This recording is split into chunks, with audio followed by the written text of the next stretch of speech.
Hi hello friends, ಎಲ್ಲರಿಗೂ ನಮಸ್ಕಾರ. ಚಿನ್ನದ ಮನಸ್ಸು ಚಾನೆಲ್ಗೆ ಸ್ವಾಗತ. ಇವತ್ತು ತುಂಬಾ ಕ್ರಿಪ್ಸಿ ಆಗಿರುವಂತಹ ಗರಿ ಆಗಿರುವಂತಹ ಪಕೋಡ ಮಾಡೋದು ಹೇಗೆ ಅಂತ ತೋರಿಸ್ತೀನಿ. ಇದು ಕೇವಲ 10 ನಿಮಿಷದಲ್ಲೇ ಮಾಡ್ಬೋದು. ಹಾಗಾದರೆ ಇದಕ್ಕೆ ಬೇಕಾದ ಸಾಮಗ್ರಿಗಳು ಯಾವುವು ಅಂತ ನೋಡೋಣ ಬನ್ನಿ.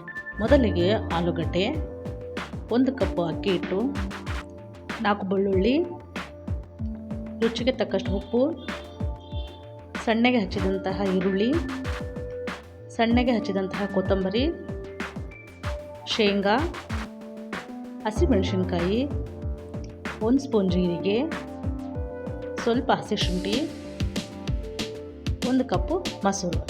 ಈಗ ಮೊದಲಿಗೆ ಒಂದು ಮಿಕ್ಸಿ ಜಾರಿ ತಗೊಂಡು ಅದಕ್ಕೆ ಮೊದಲು ಹಸಿಮೆಣಸಿನ್ಕಾಯಿ, ಸಿಪ್ಪೆ ತೆಗೆದಂತಹ ಒಂದು 4 ಪೀಸ್ ಬೆಳ್ಳುಳ್ಳಿ, ಸ್ವಲ್ಪ ಹಸಿ ಶುಂಠಿ, 1 ಸ್ಪೂನ್ ಜೀರಿಗೆ ಇವೆಲ್ಲವನ್ನು ಮಿಕ್ಸಿಗೆ ಗ್ರೈಂಡ್ ಮಾಡ್ಕೊಳ್ಳೋಣ. ಗ್ರೈಂಡ್ ಮಾಡ್ಕೊಂಡ್ಮೇಲೆ ಈಗ ಇದಕ್ಕೆ ಒಂದು ಸ್ವಲ್ಪ ಶೇಂಗಾ ಹಾಕಿ ತರಿ ರುಬ್ಕೋಬೇಕು. ತುಂಬ ನೈಸಿ ಇರಬಾರ್ದು. ಈ ಥರ ತರಿ ರುಬ್ಕೊಂಡು ಸೈಡಿಗೆ ಎತ್ತಿಟ್ಕೊಳ್ಳೋಣ. ಈಗ ಒಂದು ಬೌಲ್ ತಗೊಂಡು ಅದಕ್ಕೆ ಹಸಿ ಆಲೂಗಡ್ಡೆನ ತುರ್ಕೋಬೇಕು. ಇದು ಬೇಯಿಸಿದ್ದಲ್ಲ, ಹಸಿದೇನೆ.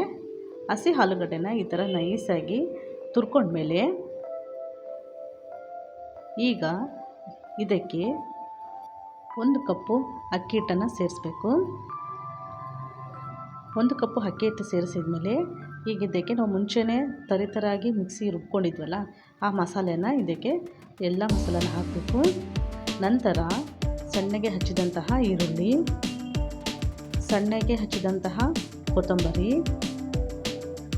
ಇವೆಲ್ಲವನ್ನು ಹಾಕಿ ಚೆನ್ನಾಗಿ 1 ಸ್ಪೂನಿಂದ ಮಿಕ್ಸ್ ಮಾಡೋಣ. ಇದೆಲ್ಲ ಮಿಕ್ಸ್ ಆದಮೇಲೆ ಈಗ ಇದಕ್ಕೆ ರುಚಿಗೆ ತಕ್ಕಷ್ಟು ಸ್ವಲ್ಪ ಉಪ್ಪನ್ನು ಹಾಕೋಣ. ಉಪ್ಪನ್ನು ಹಾಕಿ ಚೆನ್ನಾಗಿ ಮಿಕ್ಸ್ ಮಾಡಬೇಕು. ಆಲೂಗಡ್ಡೆಯಲ್ಲಿ ಈರುಳ್ಳಿಯಲ್ಲಿ ಇರುವಂತಹ ನೀರಿನ ಅಂಶ ಎಲ್ಲ ಚೆನ್ನಾಗಿ ಬಿಟ್ಕೋಬೇಕು. ಸ್ಪೂನಿಂದ ಆಗಲ್ಲ. ಈ ಸ್ಪೂನನ್ನು ಸೈಡ್ಗೆ ಎತ್ತಿಟ್ಟು ಚೆನ್ನಾಗಿ ಕೈ ವಾಶ್ ಮಾಡಿಕೊಂಡು ಈಗ ಚೆನ್ನಾಗಿ ಈ ಥರ ಮಿಕ್ಸ್ ಮಾಡಬೇಕು. ಈ ಥರ ಮಿಕ್ಸ್ ಮಾಡೋದ್ರಿಂದ ಆಲೂಗಡ್ಡೆಯಲ್ಲಿ ಈರುಳ್ಳಿಯಲ್ಲಿರುವ ಎಲ್ಲ ನೀರಿನ ಅಂಶ ಬಿಟ್ಕೊಳ್ಳುತ್ತೆ. ಈಗ ಇದಕ್ಕೆ ಮೊಸರನ್ನು ಸೇರಿಸ್ಕೋಬೇಕು. ಮೊಸರು ಹಾಕಿ ಚೆನ್ನಾಗಿ ಮಿಕ್ಸ್ ಮಾಡಬೇಕು. ಮಿಕ್ಸ್ ಮಾಡಿದ್ಮೇಲೆ ಎಷ್ಟು ಬೇಕಷ್ಟು ನೀರನ್ನು ನೋಡಿಕೊಂಡು ಹಾಕೋಬೇಕು. ಇದು ಅಕ್ಕಿ ಹಿಟ್ಟು ಆಗಿರೋದ್ರಿಂದ ಸ್ವಲ್ಪ ನೀರು ಜಾಸ್ತಿ ಬಿದ್ದರೆ ತೆಳು ಆಗುತ್ತೆ. ನೋಡಿ, ನಾನು ತೋರಿಸ್ತಿದ್ದೀನಲ್ಲ ಆ ಥರ ಸ್ವಲ್ಪ ನೀರು ಹಾಕ್ಕೊಂಡು ಚಿಮ್ರಿಸ್ಕೊಂಡು ಕಲಿಸ್ಕೋಬೇಕು. ಒಂದು ವೇಳೆ ಆ ಥರ ತೆಳುವಾದರೆ ಇನ್ನು ಸ್ವಲ್ಪ ಅಕ್ಕಿ ಹಿಟ್ಟನ್ನು ಮಿಕ್ಸ್ ಮಾಡಿದ್ರೆ ಆಯಿತು. ಇದು ಕೇವಲ ಅಕ್ಕಿ ಹಿಟ್ಟಿಂದ ಮಾಡೋದ್ರಿಂದ ಸ್ವಲ್ಪ ತೆಳುವಾದರೆ ಕೇವಲ ಅಕ್ಕಿ ಹಿಟ್ಟು ಮಾತ್ರ ಕಲಿಸ್ಕೋಬೇಕು. ಬೇರೆ ಯಾವುದೇ ಹಿಟ್ಟನ್ನು ಇದಕ್ಕೆ ಮಿಕ್ಸ್ ಮಾಡಬಾರ್ದು. ಈಗ ಚೆನ್ನಾಗಿ ಈ ಥರ ಎಲ್ಲ ಮಿಕ್ಸ್ ಮಾಡಿ ಈಗ ಸ್ವಲ್ಪ ಕೊನೆಯಲ್ಲಿ ಅಡುಗೆ ಸೋಡಾ ಇರುತ್ತಲ್ಲ, ಅಡುಗೆ ಸೋಡಾ 1 ಚಿಟಿಕೆಯಷ್ಟು ಹಾಕಿ ಈಗ ಮತ್ತೆ ಚೆನ್ನಾಗಿ ಮಿಕ್ಸ್ ಮಾಡೋಣ. ಈಗೆಲ್ಲ ಹಿಟ್ಟು ರೆಡಿಯಾಗಿದೆ. ಈಗ ಒಲೆ ಮೇಲೆ ಎಣ್ಣೆ ಕಾಯಿಸೋಕ್ಕಿಟ್ಟು ಎಣ್ಣೆ ಬಿಸಿ ಆದಮೇಲೆ ಮೀಡಿಯಮ್ ಫ್ಲೇಮಲ್ಲಿಟ್ಟು ಈ ಥರ ಚಿಕ್ಕದ ಉಂಡೆಯಾಗಿ ಬಿಟ್ಕೋಬೇಕು.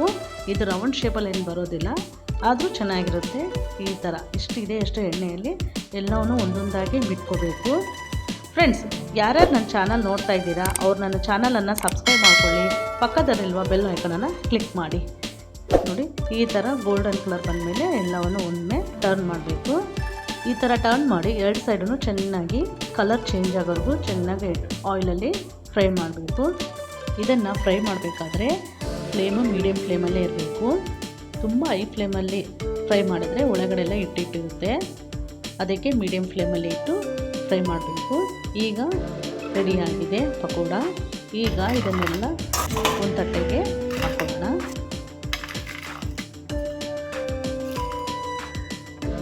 ನೋಡಿದ್ರಲ್ಲ ಫ್ರೆಂಡ್ಸ್, ಗರಿಗರಿಯಾದ ಪಕೋಡ ಮಾಡೋದು ಹೇಗೆ ಅಂತ. ನೀವು ಸಹ ಮನೆಯಲ್ಲಿ ಒಮ್ಮೆ ಟ್ರೈ ಮಾಡಿ ಹೇಗೆ ಬಂತು ಅಂತ ನನಗೆ ಕಾಮೆಂಟ್ ಮಾಡಿ ತಿಳಿಸಿ. ಮತ್ತೆ ಮುಂದಿನ ವಿಡಿಯೋದಲ್ಲಿ ಭೇಟಿಯಾಗೋಣ. ಎಲ್ಲರಿಗೂ ನಮಸ್ಕಾರ.